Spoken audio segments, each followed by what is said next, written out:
Yeah, you can take this. It loops around. There's a. You know all the streets? Yeah, this is my area. Where is Oak Street? Oak Street. It all depends. That must really mess up the pizza guys. Yeah, there's 2 main streets. There's 2 Park Aves. Well, Park. They just had extra signs at.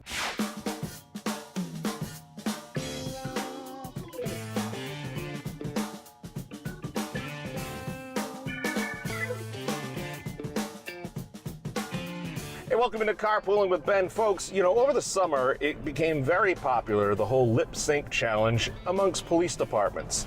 And Rhode Island's first entry into that was done by the Coventry Police Department. Now, where's Coventry, Rhode Island? Look on a map. It's pretty big, a lot bigger than I originally thought. Joining me in the car was the guy who worked as part of that team. He's been on the department for a while, Officer AJ Medeiros. Sir, Ben. Thank you Ben, for thank joining you for me in the car. inviting me. This is exciting. A little different than when you guys did the lip sync challenge. We're not singing yet. Yeah. But you have, how long have you been on the department here?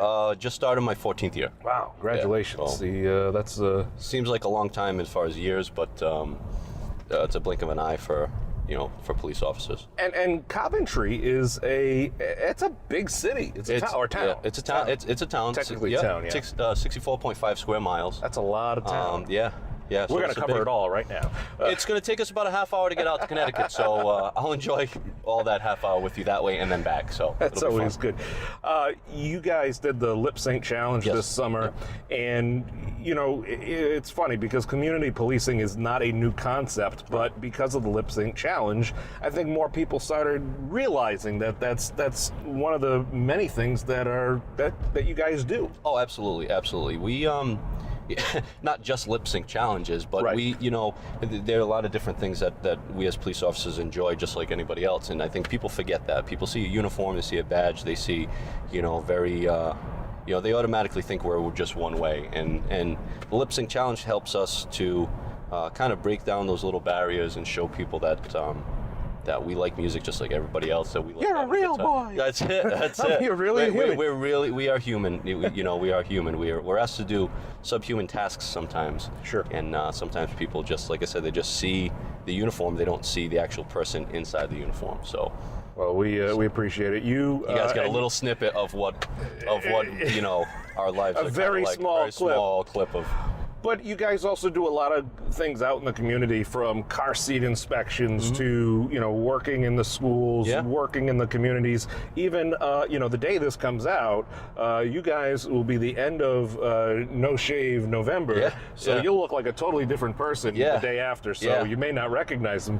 But what is the charity benefit with the No Shave? So last year we tried growing beards and mustaches. We decided let's just grow mustaches, see how the people accept it or not and whatnot. And then this year we found an organization called Home Base, which is from the Red Sox Foundation and Mass General Hospital. Great. And each officer donated $100 to grow a beard, and we donated it to the Home Base program, and it raises money and funds for veterans with PTSD, traumatic brain injuries. Sure.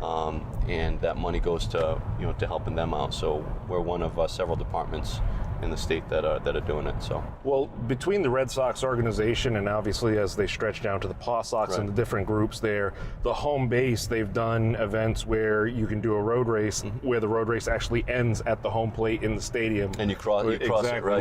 Which is pretty cool. So and then also in our talks with Kasim Yarn of the Rhode Island Veterans Association and Eric Wallen up there at Operation Stand Down Rhode Island, we realized that the battlefield of the mind is really the toughest battle a lot of these soldiers face after deployment. Yeah, it doesn't really stop, for them. Sometimes when they come home, they bring some of that stuff that they saw over there, they bring it home with them. And it takes some time, it takes some time to, to get through that stuff. And we're just happy that we can participate. And we've engaged in a lot of great conversation with people in our community. And they've been extremely open to this whole concept of police officers having beards, and it sparks a conversation with them. It was really weird, not gonna lie, to put on my uniform and have a couple days scruff because I've never had a beard ever. Really? And Came this in is great. Looks good. Well, I'm trying. I've been coaching it.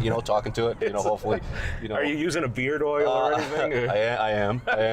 Any little bit helps. For this thing. But I would imagine last week you would have been willing to donate $500 just to end it quicker. Shave it. Yeah. I think that might be next year's fundraiser. But we've had a lot of guys. We've had over 25 officers, participating. We've had our acting town manager, say he wants to join in, and he joined in. He grew a beard. That's excellent. So like I said, we're interacting with the people, of our community and explain to them why we're doing it. And it looks a little weird and strange, and my grandfather was around. He was a police officer. If he was around, he'd probably, give me the, what do you better shave your face? I got that from my grandmother. But once I explained it to her, she was very, very appreciative of us doing it. So we all enjoyed doing it, and we had some great beards, and we had some not so great beards. Now, do the female officers, do they just walk around with one of those fake beards, or do they go through cosmetic? There's a lot of joking around, but yeah, they my partner, Jadine, she actually purchased a fake beard on Amazon. Nice. She was walking around the station with that on for for a little bit, and we did a fundraiser. Dodgeball tournament. Okay. So we filled boxes of canned goods, non-perishable items for the Coventry Food Bank, and during the event she had it on. Oh, that's awesome. So it was people get kicks out of it. That's great. Some of the other things that you guys do, obviously with the holidays upon us here, you're active. I know you got toy drives happening. Yeah. And you support a lot of great local organizations who do so. Obviously, Cardi's Furniture running their big toy drive right now, right up through December 24th with Toys for Tots. You guys have one going on. We do. This is going to be our the second time doing a Toys for Tot toy drive. We're doing it December 1st at Walmart, 650 Center New England Boulevard. If anybody's around, go up there and drop a toy. Drop a toy. And if you miss it, still bring toys. Bring toys. Yeah, we'll still get it to them. I think our planned date is December 15th to drop off any toys. So in the meantime, if you don't make it December 1st, then you can swing by Cardi, swing by your place. Cardi's, police absolutely. Station. Yeah, absolutely. And we try to do a lot of things within the community. We raise money for adopt a family, and we'll adopt, depending on how much money we raise within the department. We've adopted 2 or 3 families at one time, and we purchase toys for them, clothes, food for the holidays. So we try to around Thanksgiving and Christmas, we try to really give back to local community, local families. Another important element to the community policing and just in safety in general is car seat safety. Yeah. I believe you're the tech that's always on duty. One of them. Yeah, we have quite a few. We have quite a few that go out, and we do community events every Thursday. Okay. We go out to to a different business in the community, whether it be Walgreens, CVS, Dunkin' Donuts, Crystal Cleansers on Main Street. We go out, we sit there for a couple hours, and anybody can come up, and we either check their seat, or we give them a new one if they fit within the parameters of receiving a new seat. But that's just the so important to have the proper seat there for the safety of a child. Heaven forbid you're in an accident. That is such a key thing. And about how many seats on average, what's the percentage of seats that you see that are installed wrong? There are a lot of A for effort parents who come in. It's not as easy as people think. Yeah, sure.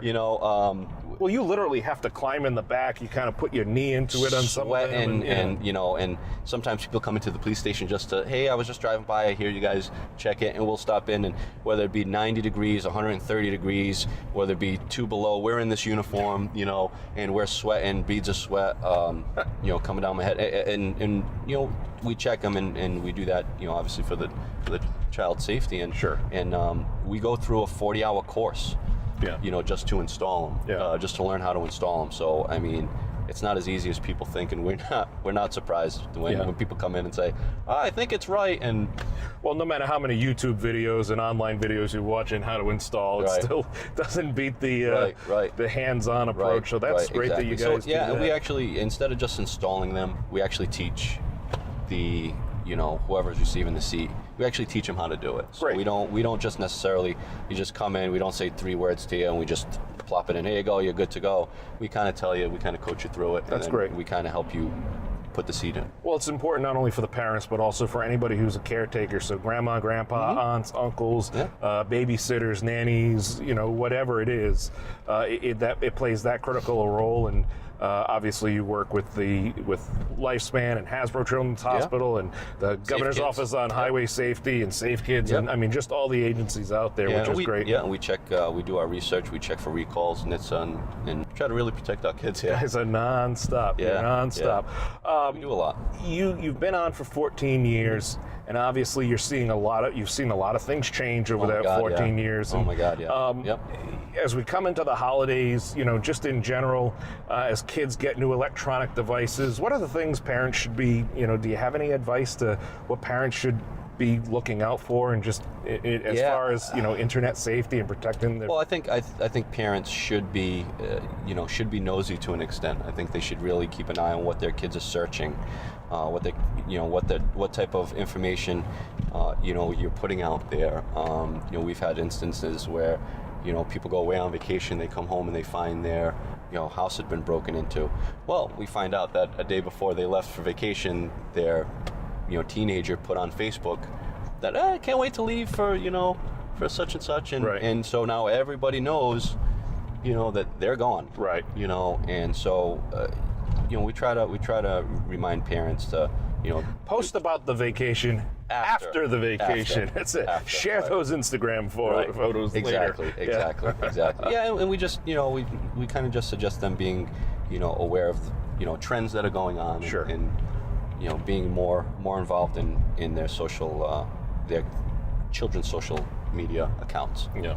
As you guys, as we wrap up the year and we get into a new year, and then, I know we saw a little bit of snow recently. Mm-hmm. I'm already thinking of summer 2019. Can't wait. Can't wait. Let's just get right through this cold weather. What do you guys do in the summertime to kind of, increase your presence in the community as far as with the community policing? Sure. The fun stuff. Sure, the fun stuff. Well, we're pretty much always thinking 2 or 3 months in advance.